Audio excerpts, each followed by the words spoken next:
Halo semuanya, selamat datang di channel Sikit Nice. Kali ini kita bakal bincang-bincang santai bareng penulis dari buku teruntuk para pembeda, yaitu ada Mas Didin M. Fahrudin. Halo Mas, salam kenal. Iya. Sebelumnya kita ucapkan terima kasih dulu ke Mas Didin yang sudah menyempatkan hadir ke sini untuk membahas buku ini. Kayaknya kita kenalan dulu aja deh Mas. Kenalan. Iya, masuk. Iya. Kan ini saya juga baru kenal dan kebetulan juga kemarin baca sebagian besar dari bukunya sampean dan belum tahu backgroundnya Mas sebenarnya apa sih profesinya kayak gitu. Mungkin Mas Didin bisa kenalan dulu sama semuanya yang ada di sini. Ya, halo pada pemirsanya YouTuber kita Mas Sikit Nice gitu ya. Ya, kalau ngomong kenalan, saya ini sebenarnya ingin dikenal sebagai penulis gitu ya. Ingin dikenal sebagai penulis. Cuman selain penulis, saya juga aktif di dunia training. Workshop untuk ngisi outbound, training di lapangan itu, juga di forum-forum kayak leadership game-nya anak-anak sekolah kayak gitu Mas. Seperti itu. Dulu suka dunia penulisan sejak kapan nih Mas? Kalau ngomong tentang sejak kapan, saya mulai tertarik benar-benar langsung realitanya itu sejak di pesantren saat aliyah SMA itu Mas. Ya, baru mulai tertarik untuk langsung buat cerpen, kayak buat puisi kayak gitu, nulis artikel. Kalau ngomong tentang sejak kapan ingin menjadi penulis itu sejak kecil sebenarnya, sejak madrasah malah sejak MI itu. Seperti itu Mas Didin. Kalau penulis favoritnya nih siapa nih Mas Didin sejauh ini? Siapa yang maksudnya yang sering Mas? Kalau ngomong tentang penulis Indonesia yang benar-benar merasuk saat saya baca itu tulisannya seperti Mas Pram, Pramudiana itu Mas ya. Ada Mas Ahmad Fuadi, Andrea Hirata, Kang Abik, seperti itu. Novelis sebenarnya. Yang udah lumayan gede-gede. Itu.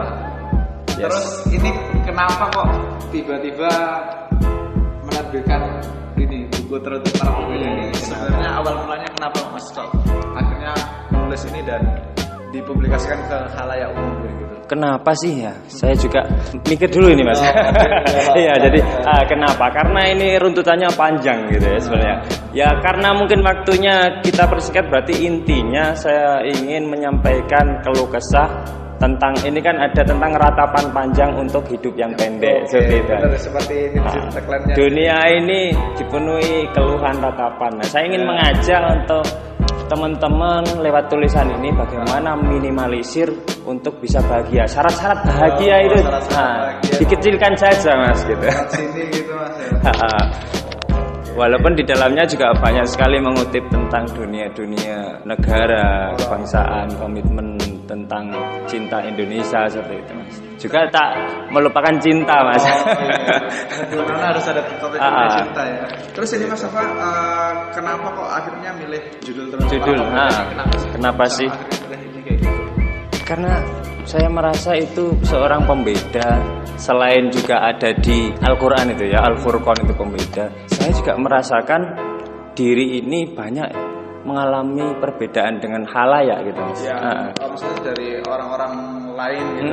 Seperti itu. Saya sebenarnya pengen jadi seperti itu. Tapi kok saya berbeda, pikiran saya, gerak-gerik saya gitu. Jadi ngalami bagaimana naik turun kehidupan. Ya, mungkin ada yang memilih zona nyaman kayak gitu. Saya kok sulit diajak berpikir seperti itu, berbeda. Jalur yang lain gitu ya. Kan saya sudah sedikit banyak baca nih yang dari buku sama. Kenapa kok mau yang di sini tuh hitungannya main kayak sajak aja, marina, terus bentuknya tuh nggak kayak cerpen atau novel yang panjang gitu, dan ini ada tema-tema tersendiri gitu. Jadi latar belakang kenapa saya akhirnya konsep ini semacam syair antologi gitu ya. Bukan langsung cerita narasi sampai akhir gitu. Banyak yang mengeluh tentang tulisan, apalagi yang ilmiah, tentang panjangnya, tentang capeknya membaca. Nah ini kan ada nada-nada semacam bahasa aksaranya itu bernada gitu Mas, zaman baca itu ya. Jadi saya konsep seperti itu agar lebih untuk diterima khalayak sebagai buku semua halangan gitu. Gitu. Jadi nggak spesifik ke satu golongan aja. Penulisannya berapa lama nih Mas kalau boleh tahu? Kalau ngomong penulisan 2 tahun fokusnya Mas, saya sampai selesai itu 2 Terus tahun. tapi prosesnya sebelum 2 tahun itu berarti pernah ngumpulin tulisan-tulisan pendek gitu ya? Tulisan-tulisan catatan ringan saya yang berserakan gitu Mas, saya rangkum, saya coba komparasikan sampai itu kan sejak zaman masih sekolah itu Mas, kayak gitu. Jadi akhirnya sampai memberanikan diri, saya ungkapkan saja apa yang ada gitu.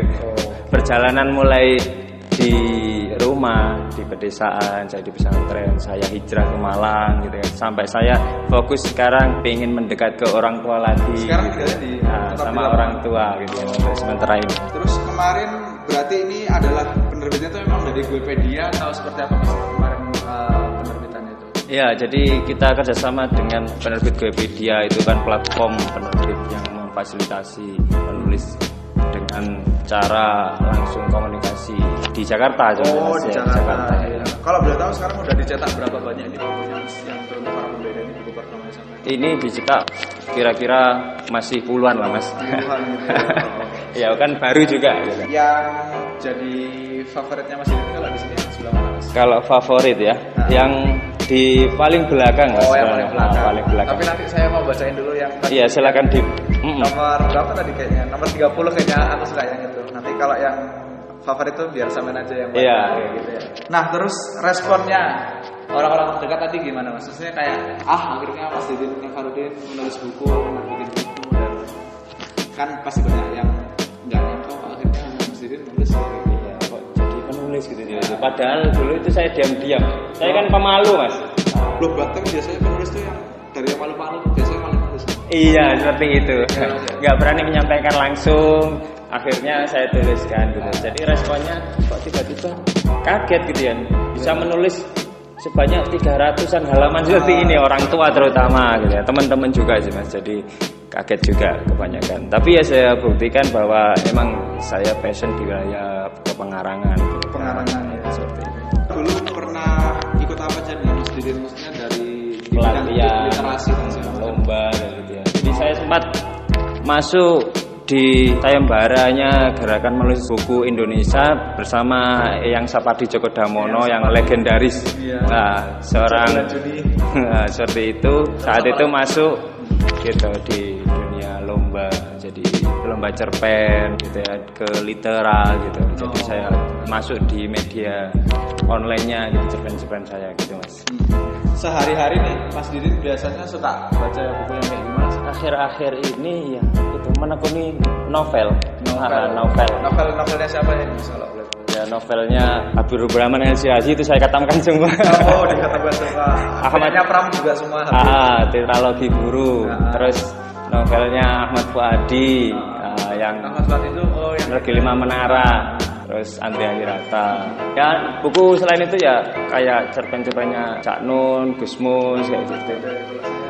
Lebih ke yang milenial Mas, kayak misalnya Oh gitu ya. Sampai Sari, terus Rintik Sendu. Sebenarnya Firsa juga saya baca. Saya baca ya. Proses saya ingin menelurkan menjadi buku itu saya belajar dulu Mas. Mulai bagaimana huruf A sampai Z ini jadi kata. Terus apa saja aksara yang saya miliki, kamus kata di otak saya itu saya rangkum. Saya banyak hasanah kan gitu. Proses menjadi seorang penulis itu. Jadi enggak langsung prasmanan. Prasmanan jadi penulis. Jadi Mas saya coba mau bacakan dulu deh yang nomor 34. Ya, silakan. Ini yang ke-34 nih judulnya Mereka yang Diburamkan. Waduh, ini agak berat nih biasanya. Aku tak takut belajar pada Tan Malaka, meski ia dilestarikan sebagai pembahaya negara. Saat aku kecil tan lugu, tatkala tulisan Bapak Republik itu tak merdeka untuk kubaca. Aku penasaran, bahkan ikut membencinya. Apa isi dari buku itu? Kenapa diberangus? Dan ia dicampakkan bagai tikus. Lantas sekarang saat buku itu sudah bebas dikonsumsi, akhirnya ku beranikan diri untuk membaca dan memahami isinya. Oke, sementara itu dulu Mas. Iya. Suka dukanya waktu pas nulis ini apa sih? Waktu pas nulis Untuk Para Pembeda ini apa sih sebenarnya lebih strugglingnya di apanya gitu? Lebih ke bertahan hidupnya, pengen kerja yang normal gitu. Nah, nulis itu kan butuh pikiran, tenaga gitu kan. Jadi suka dukanya meluangkan waktu gitu kan. Enggak jadi jaminan untuk bisa hidup itu Mas. Itu juga resiko yang berani Mas ambil jadi penulis itu. Ya, resikonya seperti itu. Terus ya menyampaikan apa yang sulit disampaikan ke halayak gitu Mas. Jadi ya mumpung saat ini kita kan negara yang merdeka gitu Mas. Jadi kita sampaikan saja yang mungkin dulu dicekal dan sebagainya gitu. Lewat media tulis, lewat media seperti Mas Sigit ini itu kan bisa menyampaikan segala hal yang kita keluhkan. Dan semoga menginspirasi ke yang lain gitu kan. Dari Teruntuk Para Pembeda ini sebenarnya kenapa kok maksudnya orang-orang di luar sana tuh worth it buat membaca ini, kira-kira kalau dari Mas apa pesan yang pengen Mas sampaikan, maksudnya kenapa kok mereka harus membaca ini kayak gitu? Kenapa harus membaca ini gitu ya. Mungkin untuk teman-teman yang mengalami sakit hati, mengalami tentang keluh kesah kehidupan, gitu. Setidaknya ini menerapi untuk mengolah rasa kita, berdamai dengan keadaan, berdamai dengan kondisi masalah-masalah yang dialami seperti itu Mas. Kira-kira supaya lebih tenang, menenangkan diri kita gitu Mas sebagai seorang manusia. Pesan yang pengen disampaikan nih buat teman-teman. Pesan ya. Ya pesan mungkin dari bukunya. Dari buku ini aja ya. Langsung tadi yang mana tadi Mas? Yang terakhir ya tadi katanya. Yang terakhir ya. Kalau boleh tahu Mas, kenapa kok inti pesannya tuh yang terakhir tadi itu? Kenapa kok sebelum saya baca ini kenapa meminimalisasi apa syarat bahagia itu penting buat semua orang, kenapa sih Mas? Kalau menurut sampean sendiri dari sudut pandangnya sendiri? Karena ini pelajaran dari apa yang saya alami Mas. Saya alami. Jadi intinya banyak orang meratap, mengeluh itu kan bagaimana sih cara bahagia, bagaimana sih agar dia ini hidupnya seperti yang diinginkan gitu. Ternyata bukan itu. Jadi harus ikhlas, bersyukur kan intinya gitu. Mungkin saya baca ya. Boleh Mas, boleh Mas. Jadi ini di bukunya di terakhir, meminimaliskan syarat bahagia. Apa hakikat bahagia yang tersejati? Pertanyaan yang kucari jawabannya berpuluh-puluh tahun ini. Tepatnya selama 25 tahun aku telah mengembara hidup di bumi. Hingga kurotasi kehidupanku berkali-kali. Saat kecil aku bercita-cita jadi kiai yang bisa memimpin tahlilan orang lain, seperti kiai-kiai di kampung. Saat aku hafal bahkan di petala kepala apa itu tahlil, dan ku sering didaulat sahabat memimpin tahlil dan doa. Nyatanya aku belum bisa merasai kesejatian bahagia.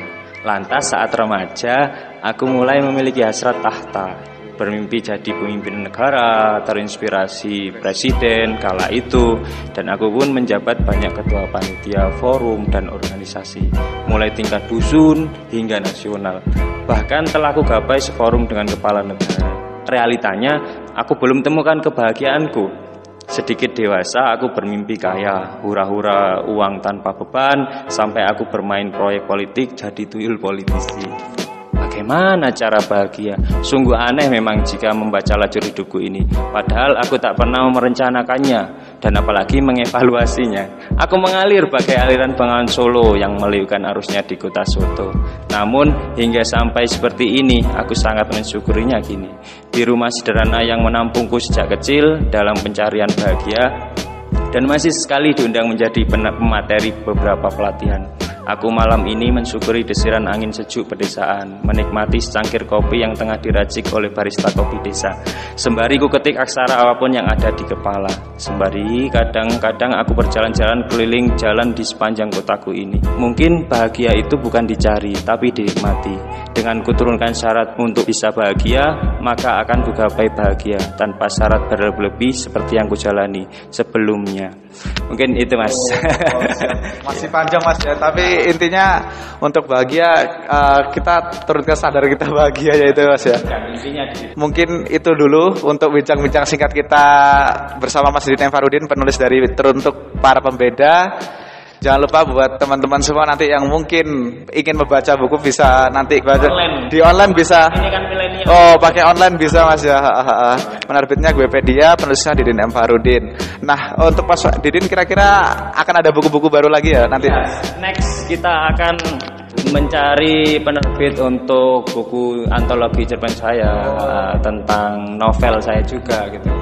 Jadi masih banyak naskah-naskah yang perlu saya terbitkan. Terbitkan ya, dalam waktu-waktu dekat. Berarti 2020 ada buku baru ya. Oke, siap. Oke. Buat teman-teman semua, terima kasih udah nonton video ini sampai habis. Jangan lupa subscribe dan like video ini juga. Kalau kalian suka, kasih komentar kalian kalau misalnya udah baca buku ini atau setelah nonton video ini kira-kira tanggapan kalian seperti apa. Oke, jangan lupa juga follow Mas Didin M. Farudin di Instagram ada Mas ya. Oke, siap. @didin.mfarudin. Oke. Aku Sigit Nice, always positive thinking and keep moving. Oke, bye-bye.